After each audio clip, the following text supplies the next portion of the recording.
ইলশে গুড়ি ইলিশ মাছের ডিম, ইলশে গুড়ি দিনের বেলায় হিম। কি মনে পড়ছে তো সত্যেন্দ্রনাথ দত্তের সেই ইলশে গুড়ি ছড়াটা।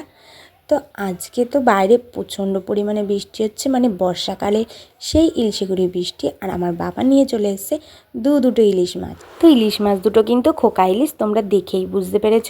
আর সেগুলো কেটেই কিন্তু এখন ভাজার প্রসেস চলছে। তো ইলিশ মাছ দুটো একটু ছোট হলেও দেখতেও খুব সুন্দর ছিল, আর এর টেস্টও কিন্তু দারুণ ছিল।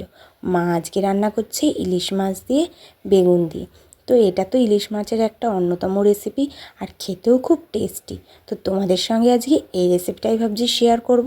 তাই দেখো ইলিশ মাছগুলোকে কেটে ভালো করে ধুয়ে নেওয়া হয়েছে। এবার কড়াইয়ে দেখতেই পাচ্ছ তেল দিয়ে কালো জিরে দিয়ে বেগুনগুলো দিয়ে নুন হলুদ দিয়ে একটু ভেজে নিতে হবে। তো সেটার প্রসেসই এখন চলছে। তো তোমরা কি করে রান্না করো সেটা কিন্তু আমাকে কমেন্টে অবশ্যই জানিও।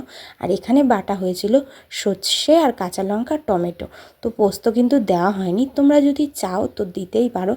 তো বেগুন দিয়ে ইলিশ মাছ করলে আমরা পোস্ত ইউজ করি না, তো এরম করেই করি। তো দেখতেই পারলে এবার মশলাটাকে ভালো করে একটু কষাতে হবে। তারপরে দিয়ে দিয়েছি অল্প একটু লঙ্কার গুঁড়ো, কারণ আমরা কিন্তু এখানে কাঁচা লঙ্কা ইউজ করেছি।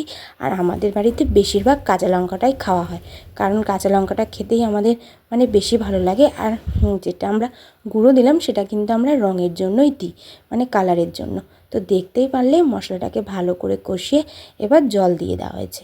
এবার আর কি জলটা ফোটার অপেক্ষা। তোমরা এখানে গরম জলে ইউজ করতে পারো, আমরা কিন্তু এখানে ঠান্ডা জলেই ইউজ করেছি। তো জলটা মোটামুটি ফুটে আসলেই ভাজা ইলিশ মাছগুলোকে দিয়ে দিলাম। আমরা কিন্তু এখানে ইলিশ মাছগুলোকে খুব একটা বেশি ভাজিনি, কারণ ইলিশ মাছ যদি বেশি ভাজা হয়ে যায় খেতে একদমই ভালো লাগে না। তাই আমরা একটু হালকা করেই ভেজে নিয়েছি, যেহেতু ইলিশ মাছটা খোকা ইলিশ ছিল সেই কারণেই ভেজে নিয়েছি। একটু বড় সাইজের ইলিশ হলে কিন্তু আমরা এটা ভাজতাম না, একদমই কাঁচাই এরকম ঝোলে দিয়ে দিতাম, সেটার টেস্টও কিন্তু খুব ভালো লাগে।